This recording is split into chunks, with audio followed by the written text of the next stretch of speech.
नमस्कार। तिरुपति बालाजी के लड्डू में जानवरों की चर्बी और मछली का तेल मिलना सनातन धर्म पर गंभीर आघात है या कोई बड़ी साजिश की ओर यह ध्यान ले जाता है। आज हम आपको लेकर चलते हैं तिरुपति बालाजी के उस मंदिर में जहां करोड़ों भक्त अपनी श्रद्धा से आते हैं, भगवान वेंकटेश्वर के चरणों में शीश झुकाते हैं और उनके प्रसाद के रूप में मिलने वाले लड्डुओं को घर लेकर जाते हैं। इसे आस्था का प्रतीक मानते हैं। यह वही लड्डू है जिसकी शुद्धता और पवित्रता की गाथा दुनिया भर में मशहूर है, लेकिन हाल ही में एक खुलासे ने इस विश्वास को चकनाचूर कर दिया, जिससे न केवल भक्तजन हतप्रभ हैं बल्कि पूरे देश में धार्मिक समाज आक्रोशित है। आइए जानते हैं कि क्या है पूरा यह मामला। साथियों, हाल ही में गुजरात की आणंद स्थित राष्ट्रीय डेयरी विकास बोर्ड की एक लैब ने तिरुपति बालाजी के प्रसाद प्रसिद्ध लड्डू के घी का परीक्षण किया। परिणाम ने भक्तों के बीच हड़कंप मचा दिया। रिपोर्ट के अनुसार लड्डुओं में इस्तेमाल किए गए घी में जानवरों की चर्बी और मछली का तेल पाया गया। यह खुलासा उस समय आया जब 22 जनवरी को अयोध्या में भगवान राम की प्राण प्रतिष्ठा समारोह के दौरान तिरुपति बालाजी से भेजे गए प्रसाद के रूप में लाखों लड्डू अतिथियों में बांटे गए थे। इस खबर से न केवल राम भक्त बल्कि पूरे संत समाज में भारी आक्रोश फैल गया। राम मंदिर के मुख्य पुजारी आचार्य सत्येंद्र दास ने इस लैब की रिपोर्ट पर गहरी चिंता जताई है और इसे सनातन धर्म पर बड़ी आघात बताया। उन्होंने कहा कि यह घटना करोड़ों भक्तों की आस्था पर गंभीर चोट है। तिरुपति बालाजी के लड्डू हमारे धर्म का प्रतीक है और इसमें यदि कोई भी अशुद्धि पाई जाती है तो यह हमारे धर्म और हमारी संस्कृति, हमारी आस्था के खिलाफ साजिश है। आचार्य सत्येंद्र दास ने सरकार से मांग की है कि इस मामले की गहन जांच हो और दोषियों को कठोरतम सजा दी जाए। उन्होंने यह भी आशंका जताई कि यह केवल कोई छोटी घटना नहीं हो सकती बल्कि इसके पीछे एक बड़ी अंतर्राष्ट्रीय साजिश हो सकती है, जिसका उद्देश्य सनातन धर्म और उसकी परंपराओं को कलंकित करना है। श्री दास ने कहा कि यह घटना बहुत ही दुखद है। तिरुपति बालाजी का लड्डू न केवल प्रसाद है बल्कि यह हमारे भगवान का आशीर्वाद है और जिसने भी इस प्रकार की घृणित हरकत की है उसने न केवल धार्मिक अपराध किया है बल्कि यह देशद्रोह के समान है। सरकार को यह सुनिश्चित करना चाहिए कि इस प्रकार की घटना भविष्य में कभी ना हो। संत समाज में यह खबर सुनते ही हलचल मच गई। देश भर के साधु संत, महंत और धार्मिक नेताओं ने इस घटना की कड़ी निंदा की है। उनका कहना है कि यह घटना न केवल धार्मिक भावनाओं के साथ खिलवाड़ है बल्कि यह सीधे सीधे धर्म पर हमला है। कई संतों ने इसे लेकर देश भर में विरोध प्रदर्शन की भी चेतावनी दी है। चंद्रबाबू नायडू ने भी इस मुद्दे पर कड़ी प्रतिक्रिया दी। उन्होंने आरोप लगाया कि जगनमोहन रेड्डी की सरकार के कार्यकाल में तिरुपति बालाजी के लड्डुओं में शुद्ध घी की जगह जानवरों की चर्बी का इस्तेमाल हो रहा है। चंद्रबाबू नायडू ने अपनी पार्टी तेलुगु देशम पार्टी के प्रवक्ता अन्नम वेंकट रमण रेड्डी के माध्यम से इस लैब रिपोर्ट को सार्वजनिक कराया। नायडू ने यह भी कहा कि जगनमोहन रेड्डी सरकार ने तिरुपति मंदिर की पवित्रता को ठेस पहुंचाई है और यह सीधे सीधे धार्मिक आस्थाओं पर हमला है।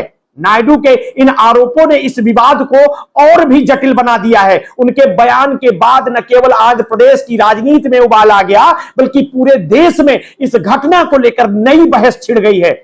गुजरात के आणंद में स्थित राष्ट्रीय डेयरी विकास बोर्ड की लैब ने तिरुपति बालाजी के लड्डुओं में इस्तेमाल घी का सैंपल लिया था। इस सैंपल की जांच के दौरान पाया गया कि घी में मवेशियों की चर्बी और मछली का तेल मिला हुआ है। यह निष्कर्ष सामने आने के बाद एनडीडीबी ने इस रिपोर्ट को संबंधित अधिकारियों के साथ साझा किया है। इस रिपोर्ट में बताया गया है कि लड्डुओं में घी की शुद्धता पर सवालिया निशान लगाते हुए उसमें ऐसे तत्व पाए गए हैं जो किसी भी धार्मिक प्रसाद के लिए अस्वीकार्य है। रिपोर्ट ने भक्तों की धार्मिक भावनाओं को आहत किया है क्योंकि तिरुपति बालाजी का प्रसाद शुद्धता, पवित्रता का प्रतीक माना जाता है और यह खबर लाखों भक्तों के लिए झटका है जो इस प्रसाद को भगवान का आशीर्वाद मानकर अपने घरों को ले जाते हैं। इस घटना के बाद देश भर में एक बहस छिड़ गई। कुछ लोग इसे अंतरराष्ट्रीय साजिश मान रहे हैं तो कुछ इसे अंदरूनी गड़बड़ी का नतीजा बता रहे हैं।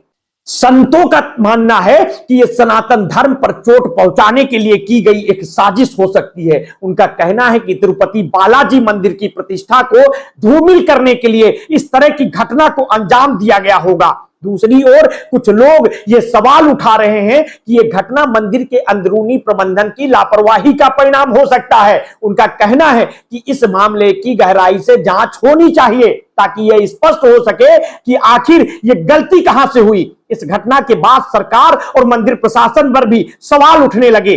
भक्तजन और संत समाज ये जानना चाहते हैं कि इतने बड़े और प्रसिद्ध मंदिर में ऐसी घटना कैसे हो सकती है। तिरुपति बालाजी मंदिर के लड्डुओं की शुद्धता की जांच कौन करता है? लड्डू बनाने की प्रक्रिया में किस स्तर पर ऐसी अशुद्धियां मिलाई गई? आंध्र प्रदेश की सरकार ने इस मामले पर अभी तक कोई ठोस बयान नहीं दिया, लेकिन चंद्रबाबू नायडू के आरोपों ने जगनमोहन रेड्डी की सरकार को कटघरे में खड़ा कर दिया है। भक्तजन ये मांग कर रहे हैं कि सरकार इस मामले में दोषियों के खिलाफ कड़ी कार्रवाई करे और सुनिश्चित करे कि भविष्य में इस तरह की घटनाएं ना हों। इस घटना का असर अयोध्या में राम मंदिर पर भी पड़ सकता है। 22 जनवरी को राम मंदिर में भगवान रामलला की प्राण प्रतिष्ठा के दौरान जो लड्डू बांटे गए थे वे तिरुपति बालाजी मंदिर से विशेष रूप से मंगाए गए थे। इस खबर के बाद भक्तों के मन में यह सवाल उठ रहा है कि क्या वे लड्डू भी अशुद्ध थे? राम मंदिर के मुख्य पुजारी सत्येंद्र दास ने इस पर गहरी चिंता जताई और कहा है कि सरकार को इस मामले में तत्काल कदम उठाने चाहिए। उन्होंने यह भी कहा है कि केवल तिरुपति बालाजी का मामला नहीं है बल्कि यह पूरे सनातन धर्म के प्रति लोगों की आस्था का मामला है। सरकार को इस घटना की गहराई से जांच करनी चाहिए और यह सुनिश्चित करना चाहिए कि भविष्य में ऐसी घटना दोबारा ना हो। तिरुपति बालाजी के लड्डू में अशुद्धता की खबर के बाद भक्तजनों में भारी आक्रोश है। कई भक्तों ने इसे धार्मिक भावनाओं पर हमला बताया और कुछ भक्तों का कहना है कि वे अब तिरुपति बालाजी के लड्डू लेने से पहले सोचेंगे।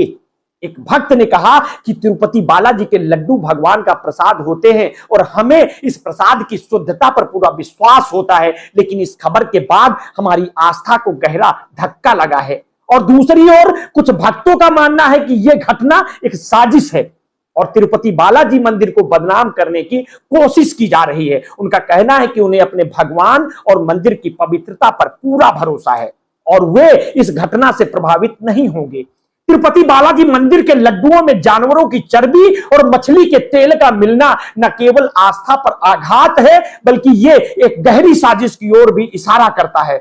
सरकार और मंदिर प्रशासन को इस मामले की गंभीरता से जांच करनी चाहिए और दोषियों को सख्त से सख्त सजा देनी चाहिए। यह घटना हमें यह भी याद दिलाती है कि धार्मिक स्थलों की पवित्रता और श्रद्धा को बनाए रखने के लिए सतर्कता और पारदर्शिता की आवश्यकता होती है। आशा है कि यह मामला जल्द ही सुलझेगा और भक्तों की आस्था फिर से मजबूत होगी। हम सभी को उम्मीद है कि ऐसी घटनाएं भविष्य में कभी ना हो और धार्मिक स्थलों की पवित्रता हमेशा बनी रहे। आप इस कृत्य को किस तरह से देखते हैं? हमें अपनी प्रतिक्रिया वीडियो के कमेंट सेक्शन में अवश्य दीजिए। आपने अगर अभी तक हमारे इस चैनल को सब्सक्राइब नहीं किया है तो तत्काल कर लीजिए, बेल आइकन दबाना ना भूलिए। अपने स्वास्थ्य के प्रति सचेत रहिए, सजग रहिए, अपना ध्यान रखिए। बहुत बहुत धन्यवाद। साधुवाद।